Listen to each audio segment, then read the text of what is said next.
CIET NCERT द्वारा प्रस्तुत है कक्षा 6 की सामाजिक विज्ञान की ध्वनि पाठ्यपुस्तक समाज का अध्ययन, भारत और उसके आगे।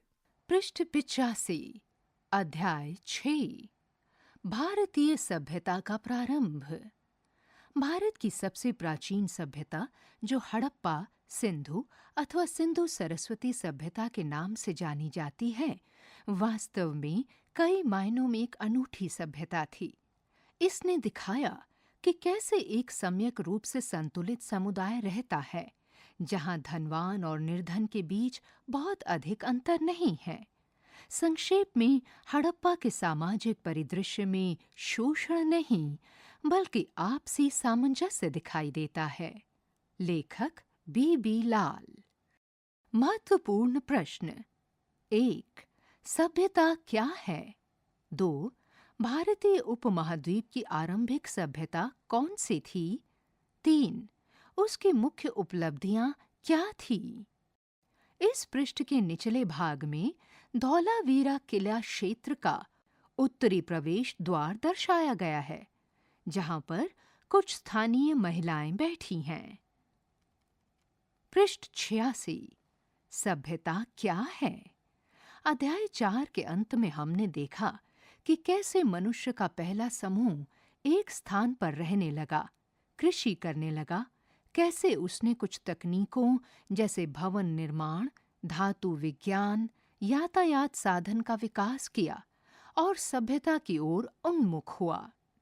धातु विज्ञान का अर्थ है धातु विज्ञान के अंतर्गत प्रकृति से धातु निष्कर्षण, उन्हें शुद्ध करने, आपस में मिलाने की तकनीकों और साथ-साथ धातु और उसके गुणों का वैज्ञानिक अध्ययन शामिल है।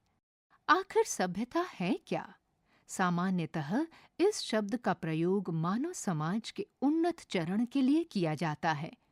इसे और स्पष्ट करने के लिए हम यहाँ इस बात पर विचार करेंगे कि एक सभ्यता में कम से कम ये विशेषताएं होनी चाहिए। शासन और प्रशासन का कोई रूप, जटिल समाज और उसके अनेक कार्यकलापों के प्रबंधन हेतु, नगरीकरण, नगर योजना, नगरों का विकास और उनका प्रबंधन, जिसमें सामान्यतः जल प्रबंधन और जल निकास व्यवस्था आती है। विभिन्न प्रकार के शिल्प, कच्चे माल जैसे पत्थर और धातु का प्रबंधन और तैयार माल जैसे आभूषण और उपकरण का उत्पादन। व्यापार, सभी प्रकार की वस्तुओं के आदान प्रदान के लिए आंतरिक एक नगर अथवा एक क्षेत्र के अंदर और बाहरी दूरस्थ अथवा विश्व के अन्य भागों के साथ व्यापार। लेखन का कोई रूप, अभिलेखों को रखने और संवाद बनाने के लिए आवश्यक। जीवन और विश्व के बारे में सांस्कृतिक विचार, कला, स्थापत्य, साहित्य, श्रुति परंपराओं और सामाजिक रीति रिवाजों के माध्यम से जीवन और विश्व की अभिव्यक्ति। कृषि उत्पादकता, जो गांव ही नहीं बल्कि नगरों को भी भोजन उपलब्ध करा सके। आइए विचार करें। यहाँ बताई गई विशेषताओं में से आप किसे मूलभूत विशेषता मानते हैं, अर्थात ऐसी विशेषता जो अन्य सभी के विकास के लिए अनिवार्य है। पृष्ठ 87 आइए पता लगाएं। ऊपर दी गई सूची में प्रत्येक विशेषता के लिए क्या आप उस समय के समाज में विद्यमान व्यवसाय और रोजगार की सूची तैयार कर सकते हैं? आज विश्व के अधिकांश समाजों में इन सभी विशेषताओं को आसानी से देखा जा सकता है। जिस तरह हमने सभ्यता को परिभाषित किया है, उस अर्थ में सभ्यता का आरंभ कब हुआ? विश्व के विभिन्न भागों में अलग-अलग समय पर सभ्यताओं का आरंभ हुआ। जिस क्षेत्र को मेसोपोटामिया, आधुनिक इराक और सीरिया के नाम से जाना जाता है, वहां लगभग 6000 वर्ष पहले सभ्यता का आरंभ हुआ और इसके कुछ शताब्दियों के बाद प्राचीन मिस्र की सभ्यता का आरंभ हुआ। आप इन सभ्यताओं और अन्य सभ्यताओं के बारे में आगे की कक्षाओं में पढ़ेंगे। सही अर्थों में उन प्राचीन सभ्यताओं के बहुत बड़े योगदान और प्रगति के कारण ही मानवता आज वर्तमान स्थिति में पहुंच सकी है। अभी हम केवल भारतीय उपमहाद्वीप और उसके उत्तर पश्चिमी क्षेत्र पर दृष्टि डालेंगे, जहां से हमारी कहानी आरंभ होती है। इस पृष्ठ में निचले भाग में 2600 से 1900 सामान्य संवत पूर्व तक सिंधु सरस्वती सभ्यता का समय दर्शाती समय रेखा दी गई है। इसमें बताया गया है कि मेसोपोटामिया की सभ्यता का आरंभ 4000 सामान्य संवत पूर्व के लगभग हुआ था। फिर आई मिस्र की सभ्यता, जिसका आरंभ 3000 सामान्य संवत पूर्व में हुआ था। उसके बाद आई सिंधु सरस्वती सभ्यता, जिसका आरंभ हुआ 3000 सामान्य संवत पूर्व से लेकर 2000 सामान्य संवत पूर्व तक। पृष्ठ 88। गांव से नगर। पंजाब आज भारत और पाकिस्तान में विभाजित और सिंध, जो अब पाकिस्तान में है, उसके विशाल मैदानों को सिंधु नदी और उसकी सहायक नदियां सिंचित करती हैं। सहायक नदी वो नदी होती है जो किसी बड़ी नदी या झील में मिलती है। उदाहरणार्थ, यमुना नदी गंगा नदी की सहायक नदी है। सिंधु नदी ने इन मैदानों को उपजाऊ और कृषि के अनुकूल बनाया। इन मैदानों की पूर्व दिशा में कुछ सहस्त्राब्दियों पहले एक अन्य नदी सरस्वती हिमालय की तलहटी से हरियाणा, पंजाब, राजस्थान और गुजरात चित्र 6.3 इन कुछ क्षेत्रों से होकर प्रवाहित होती थी। 3500 सामान्य संवत पूर्व से इस पूरे क्षेत्र में गांव नगरों में परिवर्तित हो गए और लगभग 2600 सामान्य संवत पूर्व में बढ़ते व्यापार और अन्य विनिमयों के कारण नगर महानगरों में परिवर्तित हो गए। इस सभ्यता को पुरातत्ववेत्ताओं ने सिंधु सभ्यता, हड़प्पा सभ्यता अथवा सिंधु सरस्वती सभ्यता जैसे नाम दिए। हम इन सभी नामों का प्रयोग करेंगे। इस सभ्यता के निवासियों को हड़प्पाई या हड़प्पावासी कहते थे। ये विश्व की सबसे पुरानी सभ्यताओं में से एक है। इस विकास प्रक्रिया को भारत का पहला नगरीकरण भी कहा जाता है। इस पृष्ठ पर ऊपर की ओर दाईं तरफ एक चित्र है, जिसमें सिंधु नदी को अन्य नदियों को सिंचित करता हुआ प्रदर्शित किया गया है। ध्यान रखें, वर्तमान में इस सभ्यता के निवासियों को हड़प्पाई या हड़प्पावासी क्यों कहते हैं? इसका सीधा सा उत्तर है कि लगभग एक शताब्दी पहले 1920-21 में हड़प्पा, जो आज के पाकिस्तान का पंजाब है, वो इस सभ्यता से संबंधित पहला उत्खनित नगर था। पृष्ठ 89। इस पृष्ठ पर सिंधु सरस्वती सभ्यता की कुछ प्रमुख बस्तियों का मानचित्र दिया गया है। पर्वत श्रृंखलाओं द्वारा बनी प्राकृतिक सीमाएं भूरे रंग में दी गई हैं। आइए पता लगाएं। इस सभ्यता के कुछ प्रमुख नगरों को मानचित्र 6.3 में दर्शाया गया है। क्या आप कक्षा में गतिविधि के माध्यम से इन दर्शाए गए नगरों का अगले पृष्ठ पर दी गई तालिका में दिए गए आधुनिक राज्यों अथवा प्रदेशों के साथ मिलान कर सकते हैं? पृष्ठ 90। इस पृष्ठ पर सबसे ऊपर जो तालिका दी गई है, उसमें 2 सूचियां हैं। बाईं सूची का शीर्षक है हड़प्पाई नगर या हड़प्पा के नगर और दाईं सूची का शीर्षक है आधुनिक राज्य या प्रदेश, यानी उनका बदला हुआ नया नाम। धौलावीरा पंजाब, हड़प्पा गुजरात, कालीबंगा सिंध, मोहनजो दड़ो हरियाणा, राखीगढ़ी राजस्थान। सरस्वती नदी मानचित्र पृष्ठ 89 पर चित्र 6.3 में सिंधु और उसकी 5 सहायक नदियों को दर्शाया गया है। मोहनजोदड़ो और हड़प्पा जैसे नगर इन नदियों के किनारे विकसित हुए। सरस्वती नदी, जिसे आज भारत में घग्गर और पाकिस्तान में हाकरा, अतः इसे घग्गर हाकरा भी कहा जाता है, उसके नाम से जाना जाता है। उसके किनारे भी अनेक पुरास्थल मिले हैं। आज ये एक मौसमी नदी है जो मात्र वर्षा ऋतु के दौरान बहती है। सरस्वती नदी का वर्णन सबसे पहले प्राचीन ग्रंथ ऋग्वेद में मिलता है। इसके बारे में हम अध्याय 7 में पढ़ेंगे। ऋग्वेद में सरस्वती को एक देवी और पर्वत से निकलकर समुद्र तक बहने वाली एक नदी, दोनों रूपों में पूजा गया है। बाद के ग्रंथों में इस नदी के सूखने और अंततः लुप्त हो जाने का वर्णन मिलता है। नगर योजना। हड़प्पा और मोहनजोदड़ो, जो अब पाकिस्तान में है, इस सभ्यता के सबसे पहले 2 नगर हैं जिनकी खोज लगभग 1 शताब्दी पूर्व 1924 में की गई। सिंधु नदी के मैदानों में बहुत से पुरास्थल मिले हैं, जिसके कारण इस सभ्यता को आरंभ में सिंधु घाटी की सभ्यता कहा गया। बाद में अन्य प्रमुख नगर जैसे धौलावीरा गुजरात में, राखीगढ़ी हरियाणा में, गवेरीवाला पाकिस्तान के चोलिस्तान मरुस्थल में और सैकड़ों छोटे स्थलों जैसे गुजरात में लोथल की खोज की गई एवं कुछ की खुदाई भी की गई। इस प्रकार की खोजें आज भी जारी हैं।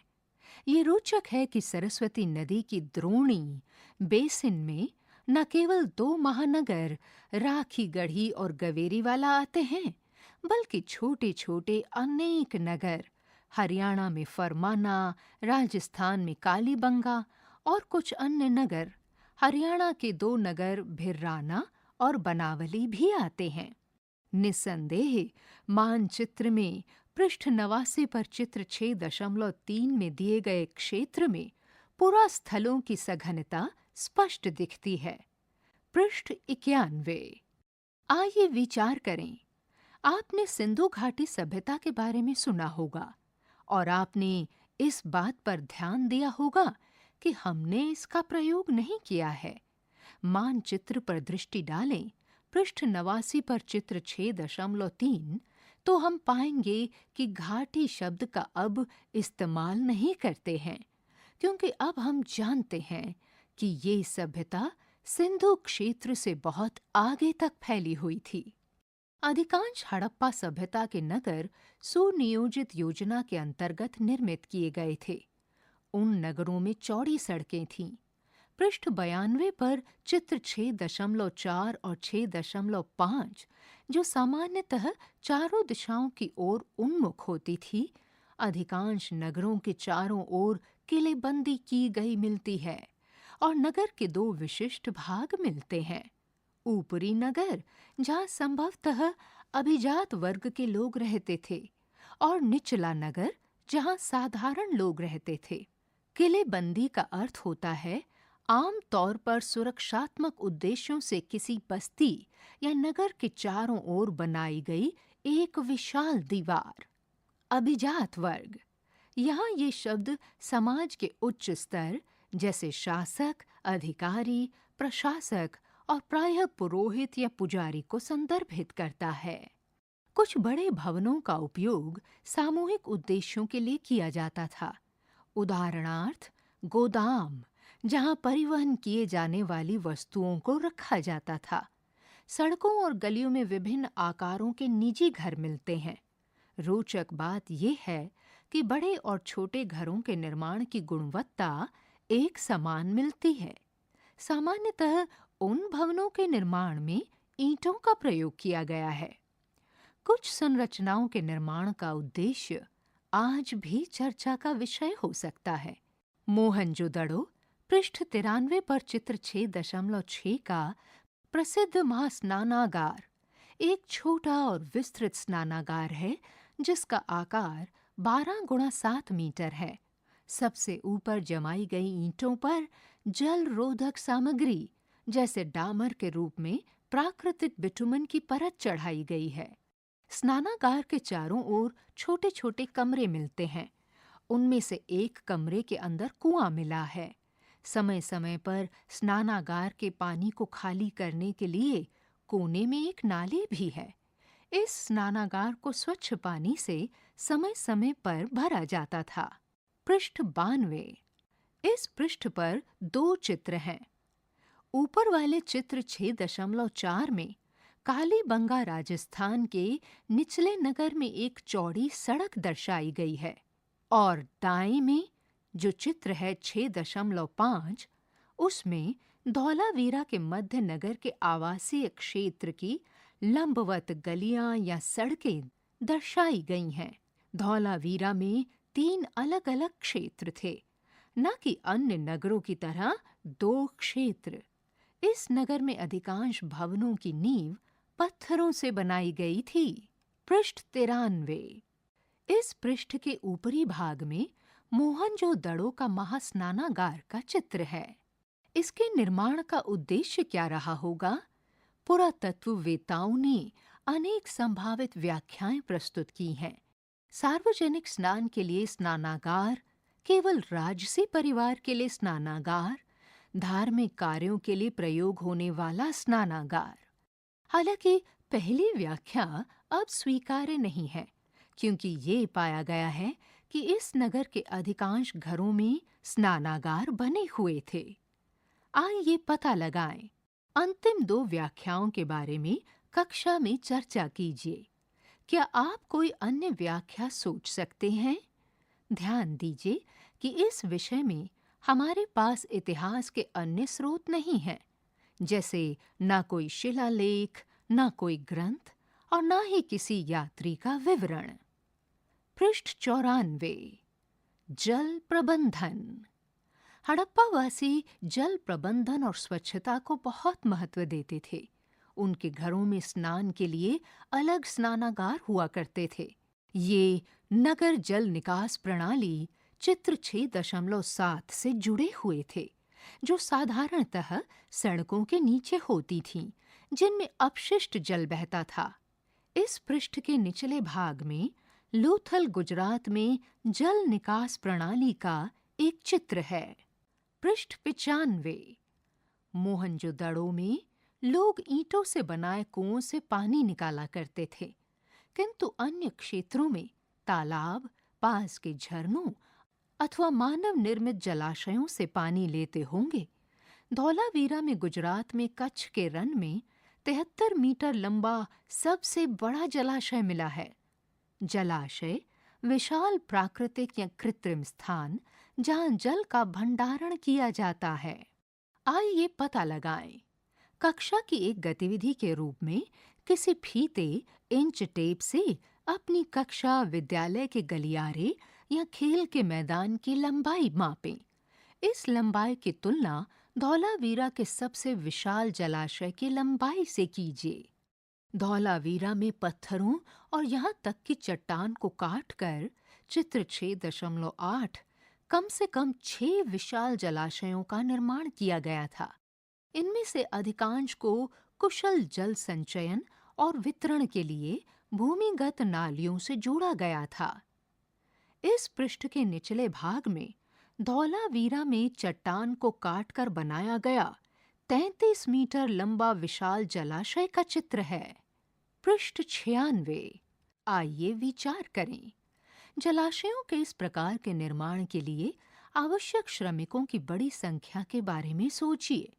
आपके विचार से उनके कार्य को सुनियोजित करने के लिए निश्चित निर्देश किसने दिए होंगे?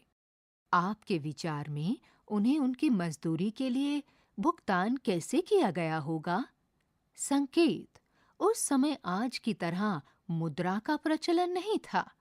चूंकि समय समय पर जलाशयों की सफाई करना आवश्यक था, इसलिए क्या उनके रखरखाव के लिए कोई स्थानीय प्राधिकारी थे? इस नगर के शासक और नगर प्रशासन के बारे में इससे हमें क्या संकेत मिलते हैं? कल्पना कीजिए और अपने शिक्षक के साथ चर्चा कीजिए। पुरातत्ववेत्ता भी इन प्रश्नों के बारे में चर्चा करते हैं और उनके उत्तर सदैव निर्णायक नहीं होते। हड़प्पा वासी क्या खाते थे? हड़प्पा वासियों ने अपनी अनेक बस्तियां बड़ी और छोटी नदियों के किनारे बसाई थीं। ये सिर्फ जल स्रोतों तक आसानी से पहुंचने के लिए ही नहीं, बल्कि कृषि की दृष्टि से भी एक औचित्यपूर्ण विकल्प रहा होगा, क्योंकि नदियां अपने आसपास की भूमि को उपजाऊ बनाती हैं। पुरातात्विक खोजें ये दर्शाती हैं कि हड़प्पा वासी दलहन और अनेक किस्म की सब्जियों के अतिरिक्त जौ, गेहूं, कुछ मोटे अनाज, बाजरा और कभी-कभी धान जैसे अनाज की खेती करते थे। यूरेशिया में कपास उगाने में भी वे सर्वप्रथम थे, जिसका उपयोग वे कपड़ा बुनने में किया करते थे। दलहन फसलों की श्रेणी जिसमें सेम, मटर के दाने और दालें सम्मिलित हैं। उन्होंने हल सहित खेती के कई उपकरण बनाए, चित्र 6.9, जिनमें से कुछ का उपयोग आधुनिक समय में भी किसानों द्वारा किया जाता है।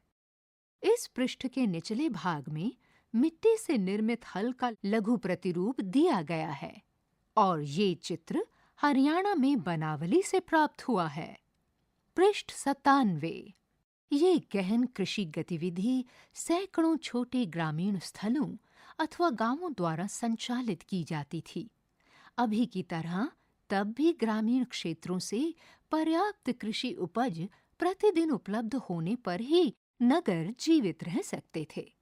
हड़प्पा वासियों ने मांस के सेवन के लिए अनेक पशुओं को पाला और मछलियों के लिए वे नदियों एवं समुद्रों पर निर्भर रहते थे। खुदाई में बड़ी संख्या में पाई गई पशुओं की हड्डियों और मत्स्य जीवाश्म से इसका पता चलता है। हड़प्पा वासियों के खाना पकाने के पात्रों में क्या होता था? मिट्टी के पात्रों की वैज्ञानिक जांच से कुछ प्रश्नों के उत्तर मिलते हैं, जिसमें प्रत्याशित दुग्ध उत्पाद और अप्रत्याशित जैसे हल्दी, अदरक और केले दोनों प्रकार के अवशेष हैं।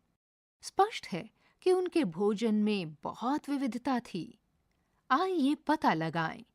मान लीजिए कि आप हड़प्पा के एक घर में खाना पकाते हैं। आप यहाँ दी गई जानकारी के आधार पर कौन से व्यंजन बनाएंगे? सक्रिय व्यापार। हड़प्पावासी न केवल अपनी सभ्यता आसपास या बहुत दूर के अन्य नगरों में, बल्कि भारत के भीतर और बाहर की अन्य सभ्यताओं और संस्कृतियों के साथ भी सक्रिय रूप से व्यापार किया करते थे। उन्होंने आभूषणों, लकड़ी, दैनिक उपयोग की कुछ वस्तुओं, पृष्ठ 98 पर चित्र 6.11, संभवतः सोने एवं कपास और कुछ खाद्य वस्तुओं का निर्यात किया। उनके सर्वाधिक प्रिय आभूषण कार्नेलियन के मोती, पृष्ठ 98 पर चित्र 6.10 थे, जो अधिकतर गुजरात में पाए जाने वाले लाल रंग के अल्प मूल्यवान पत्थर होते थे। हड़प्पा के कारीगरों ने उनमें छेद करने की तकनीक भी विकसित की थी, ताकि धागे को डालकर उन्हें तरह तरह से सजाया जा सके। उन्होंने शंखों से बहुत सुंदर चूड़ियां भी बनाई। चूंकि शंख का खोल सख्त होता है, अतः उन चूड़ियों को बनाने के लिए परिष्कृत तकनीक की आवश्यकता भी होती होगी। ये स्पष्ट नहीं है कि हड़प्पा वासियों ने निर्यातित वस्तुओं के बदले में किस वस्तु का आयात किया। संभवतः ये तांबा हो सकता है, क्योंकि ये धातु सामान्यतः उनके पास बहुतायत में उपलब्ध नहीं थी। पृष्ठ 98। आइए पता लगाएं। हड़प्पावासी मुलायम धातु तांबे की कलाकारी में कुशल थे। तांबे में टिन मिलाने पर कांस्य धातु बन जाती है, जो तांबे की तुलना में कठोर होती है।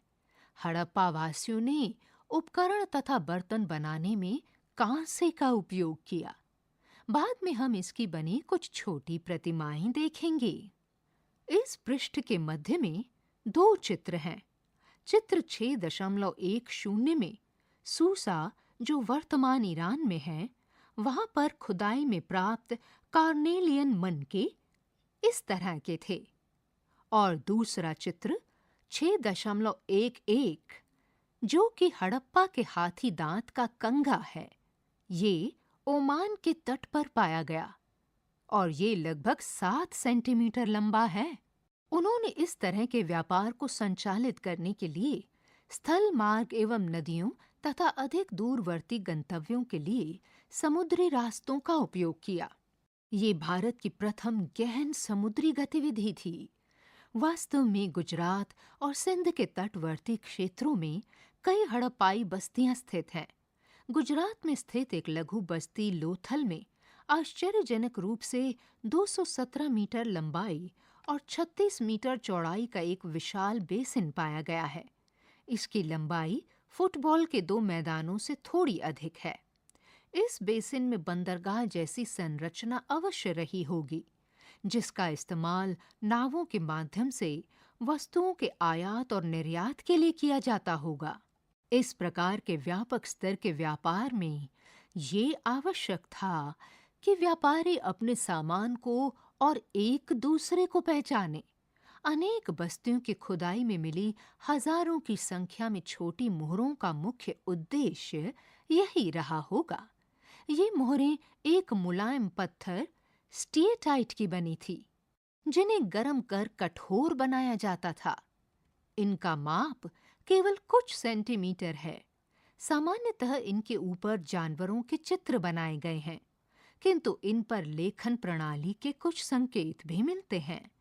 इस लेखन प्रणाली और पशुओं के चित्रों के प्रतीकों के अर्थ को अभी समझा जाना बाकी है, पर यह निश्चित है कि ये किसी प्रकार के व्यापार की गतिविधियों से संबंधित हैं। इस पृष्ठ के ऊपरी भाग में जो चित्र है, उसमें लोथल के एक विशाल बंदरगाह को दिखाया गया है। इस पृष्ठ के ऊपरी भाग में लोथल में विशाल बंदरगाह का एक चित्र है। इसी पृष्ठ के मध्य में 3 भिन्न-भिन्न चित्र हैं।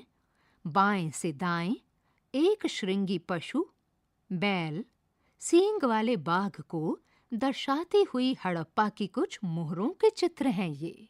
आइए पता लगाएं। कुछ लेखन संकेतों के साथ हड़प्पा की इन 3 मोहरों को देखते हुए आपके मन में क्या विचार आता है? क्या आप इनकी कोई व्याख्या देना चाहेंगे? अपनी कल्पना शक्ति का उपयोग कीजिए। पृष्ठ 100। प्राचीन जीवन। पुरातत्ववेत्ता हड़प्पा वासियों द्वारा निर्मित और उपयोग की गई अनेक वस्तुओं को हमारे सामने लेकर आए हैं। दैनिक उपयोग की वस्तुएं। इस पृष्ठ पर 6 भिन्न-भिन्न चित्र हैं। सबसे ऊपर बाईं तरफ एक कांस्य दर्पण का चित्र है और दाईं तरफ एक पक्की मिट्टी टेराकोटा का पात्र है। ये दोनों वस्तुएं धौलावीरा से प्राप्त हुई हैं। पृष्ठ के मध्य भाग में बाईं तरफ भार तोलने के कुछ पत्थर हैं और दाईं तरफ एक कांस्य छेनी का चित्र है। ये भी धौलावीरा से प्राप्त हुए हैं। इस पृष्ठ के निचले भाग में बाईं ओर 25 सेंटीमीटर की लंबाई वाले एक पत्थर पर उकेरा गया खेल बोर्ड है, जो धौलावीरा से प्राप्त हुआ है, और दाईं ओर लगभग 4 सेंटीमीटर लंबी मिट्टी की सीटी, जो कि करनपुरा राजस्थान से प्राप्त हुई है, उसका चित्र है। हड़प्पा वासियों ने वयस्कों और बच्चों दोनों के मनोरंजन के लिए अनेक खेल तैयार किए। पृष्ठ 101। सांस्कृतिक और प्रतीकात्मक वस्तुएं। इस पृष्ठ में भी 6 विभिन्न चित्र हैं। सबसे ऊपर बाईं ओर एक छोटी मूर्ति का चित्र है, जिसे प्रायः पुरोहित राजा कहा जाता है। यद्यपि ये मालूम नहीं है कि ये प्रतिमा किसकी है। उसकी दाईं ओर है स्वास्तिक दर्शाती हुई एक मुहर, और सबसे आखिरी में चित्र है शक्तिशाली पशुओं से घिरे ऊंचे स्थान पर बैठे त्रिमुखी देवता को दर्शाती मुहर का। इस पृष्ठ के निचले भाग में सबसे बाईं ओर मोहनजोदड़ो से प्राप्त नर्तकी की एक लघु कांस्य प्रतिमा का चित्र है, जो कि 10.8 सेंटीमीटर ऊंची है। उसकी दाईं ओर नमस्ते की मुद्रा में बैठी एक पक्की मिट्टी टेराकोटा की मूर्ति है। और सबसे आखिर में एक पात्र पर प्यासे कौवे की कहानी को दर्शाता चित्रण, जिसमें वो पात्र के निचले हिस्से से जल को पीने के लिए एक चतुर तरीका निकालता है। ये चित्र लोथल से प्राप्त हुआ है। पृष्ठ 102। आइए विचार करें। पृष्ठ 100 और 101 पर दर्शाई गई वस्तुओं या इस अध्याय में चित्रित अन्य वस्तुओं को देखते हुए क्या आप उन गतिविधियों और जीवन के पक्षों का पता लगा सकते हैं जो हड़प्पा वासियों के लिए महत्वपूर्ण थे? आइए पता लगाएं। लोथल के पात्र पर दर्शाई गई कहानी को पूरा कीजिए। आपके विचार से इस कहानी को 4000 से अधिक वर्षों से क्यों याद किया जाता रहा? नर्तकी की लघु प्रतिमा पर विचार कीजिए। इस लघु प्रतिमा की भाव भंगिमा से आप क्या समझते हैं? पूरी बाह को ढकने वाली उसकी उन चूड़ियों पर गौर कीजिए जो गुजरात और राजस्थान के क्षेत्रों में अभी भी महिलाएं पहनती हैं। इस अध्याय में आपने और कहां पर इस तरह से चूड़ियां पहनने को चिन्हित किया है? इससे हमें क्या निष्कर्ष निकालना चाहिए? अंत अथवा नई शुरुआत। 1900 सामान्य संवत पूर्व के आसपास इस सिंधु सरस्वती सभ्यता की सभी उपलब्धियों के बावजूद उसका ह्रास हो गया। इसके नगर एक के बाद एक खाली होते गए। यदि कोई निवासी वहां रहे भी तो उन्होंने परिवर्तित वातावरण में ग्रामीण जीवन शैली को अपनाया। ऐसा प्रतीत होता है कि पूर्ववर्ती सरकार या प्रशासन अब विद्यमान नहीं रहा। धीरे धीरे हड़प्पावासी हजारों नहीं तो सैकड़ों की संख्या में छोटी छोटी बस्तियों के रूप में बिखर गए। आइए विचार करें। हड़प्पावासी ग्रामीण बस्तियों में लौट गए क्योंकि किसी नगरीय जीवन शैली की तुलना में ग्रामीण जीवन शैली भोजन और जल तक सहज पहुंच प्रदान करती है। तब से लेकर अब तक नगर भोजन और कभी-कभी जल आपूर्ति के लिए गांवों पर निर्भर रहते हैं। इस सभ्यता के पतन के क्या कारण थे? पुरातत्ववेताओं ने इसके अनेक कारण बताए हैं। बहुत समय पहले ये सोचा गया कि युद्ध या आक्रमण ने इन नगरों का विध्वंस किया होगा, लेकिन युद्ध या आक्रमण के कोई निशान नहीं मिलते। जहां तक प्रमाणों की बात है, हड़प्पा वासियों ने वास्तव में कभी भी कोई सेना या युद्ध के हथियार नहीं रखे या युद्ध के हथियार नहीं रखे। ये अपेक्षाकृत एक शांतिपूर्ण सभ्यता प्रतीत होती है। पृष्ठ 103। वर्तमान में 2 कारणों पर सहमति है।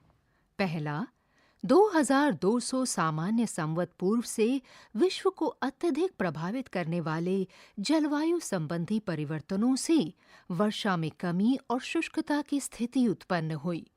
इसने कृषि कार्य को अधिक कठिन बनाया होगा और नगरों की ओर खाद्य आपूर्ति में कमी आई होगी। दूसरा, सरस्वती नदी का मध्य बेसिन सूख गया। वहां कालीबंगा और बनावली जैसे नगर अचानक छोड़ दिए गए। इसमें अन्य कारण भी रहे होंगे, लेकिन ये 2 कारण हमें याद दिलाते हैं कि हम अपने कल्याण के लिए अपनी जलवायु और पर्यावरण पर कितने निर्भर हैं। यद्यपि नगर लुप्त हो गए, लेकिन हड़प्पा की संस्कृति एवं प्रौद्योगिकी अधिकांशतः बची रही और ये भारतीय सभ्यता के अगले चरण में पहुंच गई, जिसके बारे में हम अगले अध्याय में पता करेंगे। आगे बढ़ने से पहले, सिंधु, हड़प्पा या सिंधु सरस्वती सभ्यता विश्व की प्राचीनतम सभ्यताओं में से एक है। हड़प्पा वासियों ने कुशल जल प्रबंधन, विविध शिल्पों और सक्रिय व्यापार के साथ सुनियोजित नगरों का निर्माण किया। उपजाऊ कृषि से नगरों को विभिन्न प्रकार की फसलें प्राप्त हुई। इस सभ्यता का जलवायु संबंधी और पर्यावरणीय परिवर्तनों के कारण अंततः ह्रास हो गया। लोग ग्रामीण जीवन शैली की ओर लौट गए। प्रश्न, क्रियाकलाप और परियोजनाएं। 1. इस अध्याय में अध्ययन की गई सभ्यता के अनेक नाम क्यों हैं? इनके महत्व पर चर्चा कीजिए। 2. सिंधु सरस्वती सभ्यता की उपलब्धियों का सार देते हुए संक्षिप्त रिपोर्ट 150 से 200 शब्दों में लिखिए। 3. कल्पना कीजिए कि आपको हड़प्पा से कालीबंगा तक